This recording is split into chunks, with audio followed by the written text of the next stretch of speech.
what you find today are just modern versions of ancient heresies. They were already refuting adoptionism in the late second century, early third century. There was a man named Paul of Samosata who said that Jesus became God's son at the baptism. So they had to refute that. And then you also had a form of modalism called patri passionism, where it was the Father who became man and suffered on the cross, condemned by folks like Tertullian. So all these modern heresies find counterparts in ancient heresies already thoroughly demolished and destroyed by the church fathers. But history repeats itself because we're ignorant of history. You understand? And if the genealogies would have been wrong in any way, I'm sure some apologetics letters would have been written in regards to it. Yeah, well, yeah, obviously. But the beauty about the New Testament is the genealogies are written at a time. Well, here's the thing. It depends on your dating of the Gospels. That's a problem too. I believe in an early dating. Matthew, Mark, Luke, and Acts were written before 70 AD. The internal evidence strongly shows they were written before 70 AD. Luke as early as late 50s, Acts early 60s, Matthew early 50s and not 40s, and Mark around that time. The evidence is overwhelming. But we have to do a session on that. That's important because even Jewish sources recognize that the genealogical records were kept in the temple to verify. So if the Gospels are circulating when the temple is standing, then the genealogies of Jesus could not be false without them being exposed. And the beauty of this is, after 70 AD, with the records destroyed, no one from that time can conclusively prove their lineage to David. So the Lord came at the perfect time to show without dispute he's a son of David. Now you can't do it. So they say, question, I heard some atheists argue that the lineage account is not correct because Matthew and Luke give two different forefathers of Jesus. Really? How do we defend that? Last time I checked, if you have a grandfather and a grandmother, right, that means right there, I'm just giving you with us, I'm not talking about the genealogy, but if I have a grandfather and grandmother, right there I have two sets of genealogy just from, let's say, one parent. But if I have two parents, I have two grandfathers, two grandmothers, and they both connect me through four different lines, through to hundreds and thousands of different people. Interesting. Now, going back to Matthew and Luke, there are various ways of interpreting it. One of the oldest interpretations, which I was going to write an article on, is that you have the same genealogies of Joseph, but through what's called the levirate marriage. Because there's an ancient source that says that they interviewed Jesus's relatives, meaning the descendants of his relatives, who are still alive in the latter part of the first century and start of the second century. And they got information that what happened was that Joseph's father died before he could have child. And so Joseph's uncle sired him for his brother in order to procure his lineage. So right there he had two different lineages. One from his actual father who sired him, and from his mother's husband who died childless. So his brother had to step in and sire seed for him, per the command of Deuteronomy 25, verses 5 to 10. So if you follow this line, the levirate line, and then they said that even in that line, there was another levirate marriage.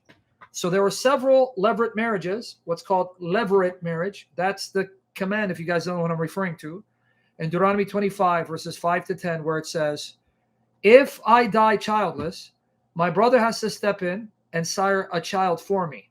So if he marries my widow, the first child will be mine, not his. So that's called a levirate marriage. So though he sires seed, that seed is mine. And according to this ancient tradition, the relatives of Jesus said that's what happened with Joseph, that his mother's husband died childless, so his uncle stepped in and sired him. So he had two fathers, the one that sired him and the one whose line he continues. And that right there would give you two different genealogies. But then it says in the genealogy, there were other levirate marriages. So it becomes very complex. You see? There are various ways of explaining it and showing that there is no real contradiction. Now, there's another way that's more simple, someone wants to accept it. Now, all you can do is give conjecture, meaning since Matthew's not here and Luke is not here, I can't ask them. So any opinion is conjecture. But the fact that you can harmonize them, show there is no real contradiction. Okay, now, there's another way of looking at it. There's another explaining it, which to my satisfaction is good enough for me. That's me. But if this is an ancient tradition from the relatives of Jesus, then I'm going to go with that view.